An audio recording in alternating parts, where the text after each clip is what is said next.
Soal proses naturalisasi Jordi Amat ditahan dulu, Hassani Abdul Ghani berkata, kalau timnas tidak butuh lagi, kami batalin.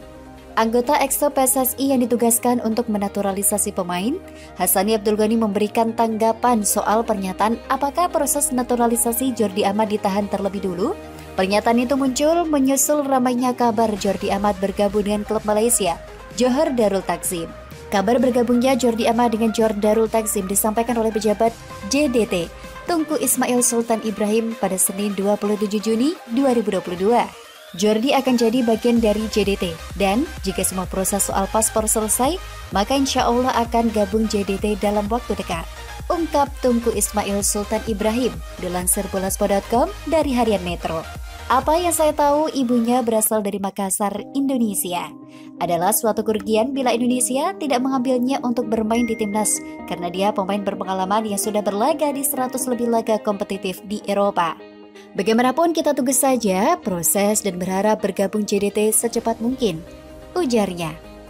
Isu soal Jordi Amat bergabung dengan JDT mendapatkan respon dari netizen Indonesia. Ada netizen yang meminta untuk membatalkan proses naturalisasi Jordi Amat. Seperti yang diketahui, saat ini Jordi Amat, Shane Pieternemer, dan Sandy Walsh tengah dalam proses naturalisasi untuk warga negara Indonesia. Lantas bagaimana tanggapan Hassani Abdul Ghani soal kemungkinan proses naturalisasi ditahan terlebih dulu? Hassani menyatakan bahwa federasi tidak akan terlibat dalam masalah pribadi orang lain. Setiap pemain memiliki hak untuk memilih klub di mana ia akan berkarir.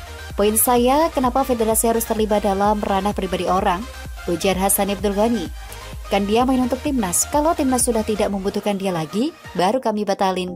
Kalau timnas tidak membutuhkan tenaga Jordi Amat, Sintayong mengatakan, kami tidak butuh Jordi Amat, kami batalin. Di situ fungsinya federasi, ujarnya. Lebih lanjut, Hassani mengatakan bahwa semua kuncinya ada di pelatih kepala timnas Indonesia, Sintayong. Kenapa kami harus pikirkan masalah pribadi pemain, sedangkan Sintayong tidak komplain dengan pilihan pemain? Kuncinya ada di Sintayong, ujarnya.